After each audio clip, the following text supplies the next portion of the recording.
Voy a intentar ser conciso, directo y breve. Y además, como me gusta hablar en público, moviéndome porque gesticulo mucho, espero que se me oiga desde ahí atrás. La sala no es muy grande y por tanto está bien para hacerlo así. No hace falta el micro y yo me siento más cómodo si a ustedes no les importa. Porque si les importara, da igual, se seguiría siempre. Pero bueno, porque se supone que el que tiene que estar aquí cómodo soy yo, ¿no? ¿O no? ¿O son ustedes? Bueno, yo creo que los dos, ambos dos.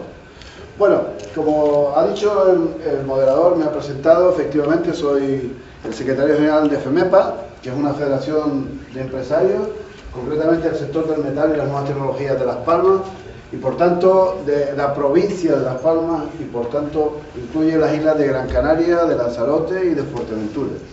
Tenemos, como veremos ahora, una particularidad: acabamos de cumplir 35 años, justo después de la ley de libertad sindical que legalizó en España las organizaciones empresariales, y yo también acabo de cumplir 35 años. Bueno, no, quiero decir, 27 como secretario general. Si tuviera 35 estaría difícil que yo llevara 27, ¿verdad? Bueno, y eso no significa nada más que llevo mucho tiempo intentando hacer las cosas cada día mejor e intentando ofrecer una serie de servicios al conjunto de empresarios que tienen la federación.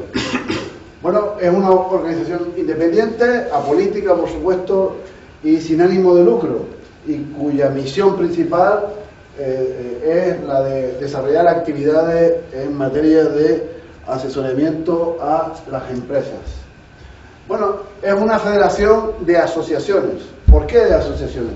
El modelo es que un conjunto de empresas que se dedican a una misma actividad lo denominamos asociación. Los ejemplos más relevantes de nuestra organización están en los talleres de reparación de automóviles. Que todo el mundo sabe lo que es un taller de reparación de automóviles, que además lo hay de chapa, de pintura, de electricidad, de electromecánica, de baterías, de ruedas. Con todas esas especialidades se constituye una asociación, que es ATARE en este caso, porque significa Asociación de Talleres de Reparación de Las Palmas. Bueno, pero también ustedes saben que hay fontaneros, electricistas, y cada uno de esos sectores de actividad constituyen la Asociación de Fontaneros e Instaladores de Gas, que se llama CAFONGAS, la Asociación de las empresas que se dedican al comercio de maquinaria, que se llaman Comercio del Metal, las asociaciones que se dedican al tema de la informática, pues la Asociación de Empresarios de Tecnologías de la Información y Comunicación.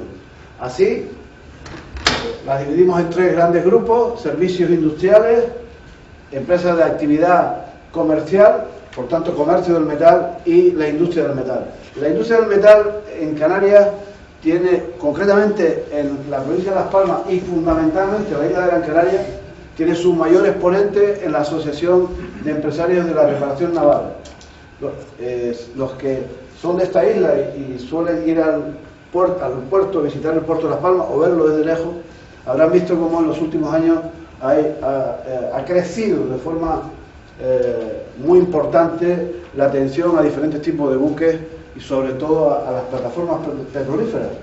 Pero es que la gente cree que las plataformas son solamente la plataforma en sí misma, la sola plataforma, y la plataforma es ella y los 10 a 15 barcos de suministro que tiene a su alrededor.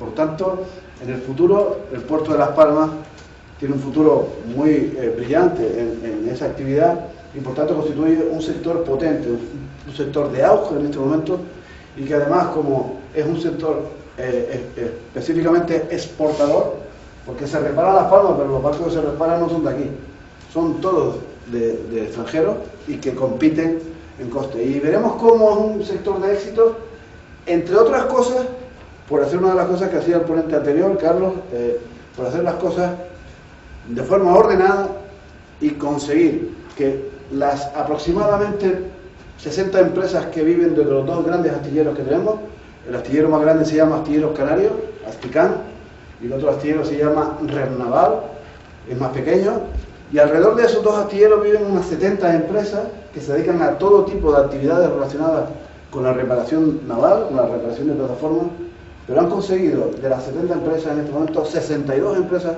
tienen certificado de calidad ISO 9001, certificado medioambiental ISO 14001, algunas están en el proceso de EMA, y además muchas de ellas también tienen la OSA 18001 de prevención de riesgo laboral. Por tanto, por una sencilla razón, los clientes, los dueños de las plataformas son normalmente empresas americanas. Hay algunas noruegas, ¿no? Pero fundamentalmente son americanos. Y los americanos no te dejan entrar a la plataforma si no vas con el certificado en la boca. Así de claro.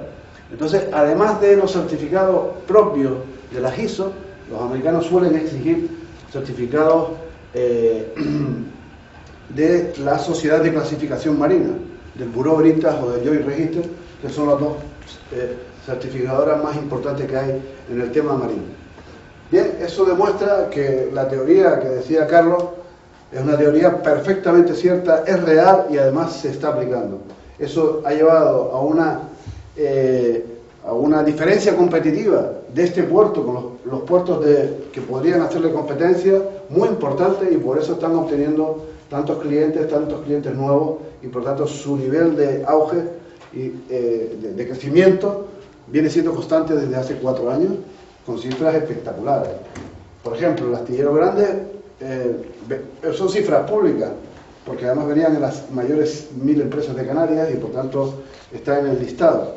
El astillero grande en el año 2010 facturó 39 millones de euros, pero es que en el año 2011, todavía no están publicadas las del 12, pero las del año 11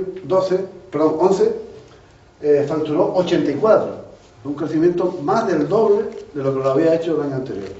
Es un sector muy potente para el futuro. Bueno, así todo esto que hemos hablado, reparación naval, transformados metálicos, ya que les he hablado del sector que va bollante, pues les digo los que van de pena. Pues todos aquellos que tienen el sector, lo que llamamos nosotros el sector anexo a la construcción. Son los servicios industriales fundamentalmente al sector de la construcción. Cuando ponemos transformados metálicos, los que van bien son los que se dedican realmente a transformados metálicos, son los rectificados y 4 más. Bueno, bien, se mantienen, pero los que se dedican a la carpintería metálica, a que no parece que vayan muy bien. Y los instaladores electricistas, ya lo digo, los fontaneros, etcétera, etcétera. Entonces, es muy importante para este sector, para el nuestro, que además va a ser uno de los grandes beneficiados de la reconstrucción turística, de la rehabilitación en nuestro sector. Quizás el sector de la construcción no sea tan beneficiado de la rehabilitación como nosotros, porque si los edificios se quedan los mismos, construir se va a construir poco. Ahora, poner los cables hay que ponerlos a todos, y los tubos, y cambiar, remodelar los baños y el aire acondicionado, que son todas empresas de las nuestras. Bueno, la federación aglutina en todo ese conjunto de asociaciones de actividades, que son 25 más o menos las asociaciones, las actividades reales, que ya digo, van de la industria al comercio, pasando por servicios, a unas 1.500 empresas en este momento. Cuando se inició la crisis éramos 2.100. Hemos tenido una caída del 25% en estos últimos 5 años, con lo que supone la gran mayoría de esas casi 600 empresas que hemos perdido, casi la gran mayoría por motivos económicos, es evidente, y la mitad de ellas, o más de la mitad, por desaparición.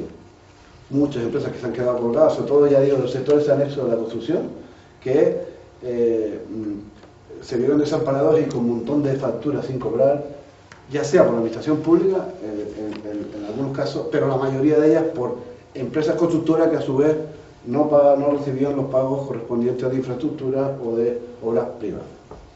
Bueno, y somos 15.000 trabajadores, o sea, esas 1.500 empresas aglutinan, esas 1.500 empresas tienen 15.000 trabajadores entre todas ellas. Con lo cual, si hacemos una división muy fácil, pues somos una federación de microempresas, porque estamos hablando de empresas de 10 trabajadores. Y esa es la media. Yo les puedo asegurar que de las 1.500, más de 1.000, bueno, que más de 1.000, más de 1.300 tienen menos de 10 trabajadores. Se pueden contar con los dedos de una mano las grandes, que yo diría que solo hay 2 grandes, es decir, aquellas que superan o los 250 trabajadores o los 50 millones de euros de facturación, según las condiciones de la Unión Europea. El astillero es una de las que he nombrado. tenemos a Vinter asociada, pero es más por una cuestión de servicio, no es del metal, es una especie de empresa adherida para prestación de servicios. Pero yo creo que, me parece que es esa. Ah, sí, el grupo Toyota, que también tenía 500 trabajadores y ha hecho 2 o 3 cuantos ERE y tiene ahora 200 y pico. Bueno, todo eso, los trabajadores, las empresas, el metal, representa algo así, más o menos como el 4% del Producto Interior Bruto de la región. Aquí no, aquí. Bueno, nosotros, ¿qué hacemos en FEDEPA? FEDEPA es como si fuera la casa común de todos estos sectores de actividad.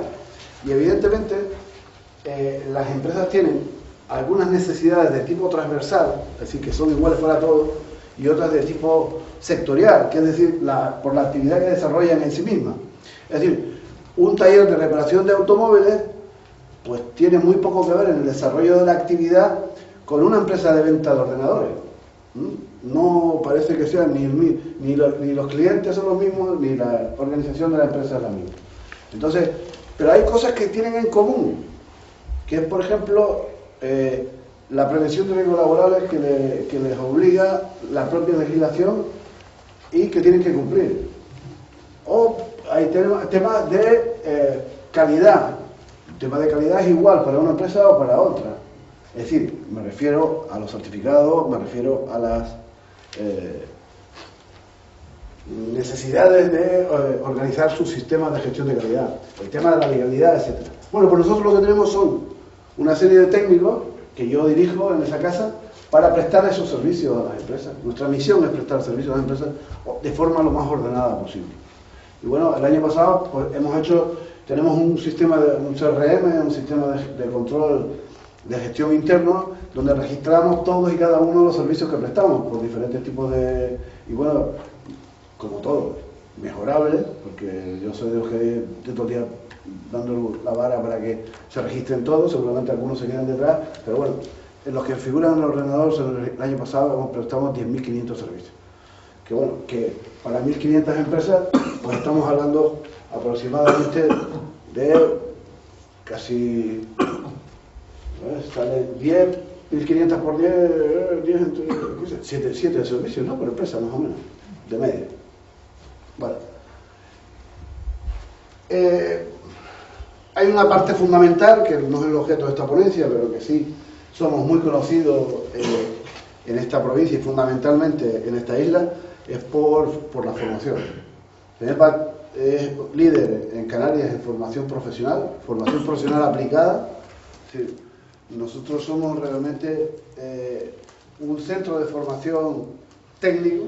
De hecho, nuestro centro se llama Centro de Formación Técnico Profesional del Metal, está en el polígono industrial del Cebadal, en las Palmas de Gran Canaria, y tiene 4.000 metros cuadrados para dar formación aplicada. Es decir, no damos prácticamente nada de formación transversal, sino en el del automóvil damos todas las posibilidades del automóvil, mecánica, electromecánica, instalaciones de aire acondicionado, frenos, ruedas, ABS, carrocería en todos los conceptos, pintura al agua, carrocerías de aluminio, carrocerías de plástico, del automóvil lo damos todo. Damos motocicletas también, me refiero cursos de reparación de motocicletas. Para el tema naval, fundamentalmente, lo más fundamental en el tema naval son los soldadores, que hasta ahora los grandes astilleros estaban trayendo soldadores de otros países y de otras provincias españolas, porque los soldadores tienen que, además de tener el título, haber pasado la homologación que la da el certificado del Buró Veritas o el Joint Register, que son las sociedades de clasificación, y sin ese certificado de homologación no puedes trabajar en una plataforma porque no cumples con los requisitos exigibles de calidad. Bueno, pues en el aspecto de reparación, o sea, hacemos soldadores, carpintería metálica, transformados metálicos, PVC, aluminio, instalaciones eléctricas, tenemos un aula de climatización para dar fontanería, gas, prácticamente todos los sectores que antes les he comentado, tenemos talleres adaptados para la necesidad formativa. ¿Por qué? Porque al ser un sector tecnológico de un alto contenido de tecnología en su actividad cotidiana, Y como la tecnología está permanentemente cambiando, y los niveles de innovación en los sectores o en las aplicaciones del sector, es decir, los talleres tienen que adaptarse a los coches cada vez más porque el coche viene con unas nuevas innovaciones y ellos tienen que estar al día. Ya no sé si ustedes lo saben, pero ahora llega el coche y lo enchufan a un ordenador. Antes el mecánico lo cogía y le daba un martillazo, pero ahora lo coge y lo enchufan a un ordenador. Y el ordenador es el que empieza a decirle, el freno de no sé qué está mal regulado, le faltan las pastillas, en fin. Entonces, además de saber arreglarlo y repararlo, el señor tiene que saber leerlo e interpretarlo para poder hacerlo. Bueno, pues ese es nuestro trabajo y las empresas de reparación navales, los astilleros, quieren soldadores que estén homologados y para eso hace falta enseñarlos con un docente que tiene todas las competencias para que esto ocurra y para poder homologarlo después. Bueno, pues eso nos ha hecho a nosotros convertirnos en un centro de formación muy especializado, fundamentalmente especializado en formación continua, que es lo que nos demandan para los trabajadores de nuestra empresa. Pero claro, ya que tienes el centro para formación continua y los cursos de continua son siempre por la noche, porque con las microempresas, ¿qué empresario te deja ir a un trabajador a formarse por la mañana? Si son 3 en la empresa, se va uno, se va el 33% de la plantilla. ¿Verdad que en nuestro sector la formación continua siempre es de 7 a 11 de la noche? Siempre. No hay posibilidades porque cuando he hablado de la media de 10 trabajadores, es una media. Pero la realidad, y además lo conocen porque una vez que ustedes identifican los sectores de los que estoy hablando, todos seguramente conocerán algún taller de automóviles. La mayoría, quitando lo que la gente llama la casa, ¿no? Lo llevo a la casa, que es el marquista, el distribuidor, que ese a lo mejor puede que tenga una plantilla de 20 o 30, suele ser bastante normal en las casas, sobre todo las casas grandes, las marquistas, pero cuando lo llevan al taller que ustedes conocen, a que la mayoría de ellos tienen 1 o 2 mecánicos allí, o 3, hombre, el que tiene 7 ya ese es de los grandes. Pues igual, el fontanero, el instalador electricista, que tiene 2, 3, 5 empleados, esa es la realidad de nuestro sector. Entonces, para ese tipo de empresas, lo que hacemos nosotros es convertirnos en su departamento de recursos humanos, en su departamento de planificación estratégica, en su departamento de asesoramiento financiero, en su departamento de prevención de riesgos laborales, que además ahora estamos haciendo prevención de riesgos y vamos, para el sector comercial, estamos en la asunción personal, para que el propio empresario asuma la asunción en la empresa y se ahorre los costes que supone contratar un servicio de prevención urgente. Bueno, pues eso es todo lo que hacemos. Bueno, pues a todo ello, en los últimos años y desde hace 10 años para acá, bueno, aparece en el campo, bueno, evidentemente tenemos una responsabilidad social. Tenemos esa responsabilidad social que hablaban antes, que no solo en materia de gestión ambiental, en muchas materias, pero también una en gestión ambiental. Y hace 10 años, aproximadamente 10 años, la última década, como dice ahí, ha participado en varios proyectos que son quizás el objeto central de esta ponencia. Espero que la fotografía que yo les haya hecho de FEMEPA como organización, como empresa, la hayan pillado para que ahora entiendan por qué no hacemos este tipo de proyectos, el que les voy a presentar ahora mismo. Por cierto, FEMEPA como empresa, como organización, está certificada la ISO 9001, está certificada la ISO 14001, está iniciando el proceso de certificación de la OSA y hemos iniciado el proceso de certificar los FQM para calidad y de EMAS en gestión ambiental como empresa. Y por tanto, también lo recomendamos hacerlo a las empresas nuestras. ¿Cuál es el problema de nuestras empresas? Bueno, eso viene un poquito más tarde. Vamos a empezar por qué entramos al proyecto. Cuando salen los fondos Interreg, que se llamaban así, que son los fondos, habían concretamente uno de ellos, los fondos Interreg 3B, eran unos fondos destinados a subvenciones, ayudas de apoyo de la Unión Europea para la región macaronésica, entendiendo como tal los archipiélagos de Azores, Madeira y Canarias. Y siempre que fuera de forma transnacional, es decir, que hubiera más de un socio y que además al menos cada socio fuera de 2 de los territorios de que se trata, de los territorios, lo digo, de los 3, 2, es decir, de Canarias, Azores, Madeira, al menos 2, se podían financiar hasta con el 85%, es decir, prácticamente el coste total, proyectos que tuvieran que ver con mucha actividad. Bueno, por aquel entonces, FEMEPA fue y presentó un proyecto, que es el primer proyecto que les voy a presentar, que se llamó MacroCAD, ¿de acuerdo? Macro viene del acrónimo de macaronésico, y CAD es como en aquel momento que todavía era incipiente y estaba en borrador, se iba a llamar la legislación que afectaba a la destrucción de los vehículos fuera de uso. Por eso se llama Centros Autorizados de Reciclaje y Descontaminación. De ahí viene el acrónimo CAD, y por eso se le puso MacroCAD. Bueno, el proyecto fue aprobado en la primera convocatoria, fue el único proyecto de una entidad privada aprobado en la primera convocatoria, el único proyecto. Todos los demás proyectos tenían que ver con fuentes gubernamentales, administración pública o local. Y, en definitiva, resumiendo, bueno, ahí está el nombre técnico del proyecto, todo el rollazo eso que pone ahí, ¿no? Proyecto Global de Viabilidad Técnica.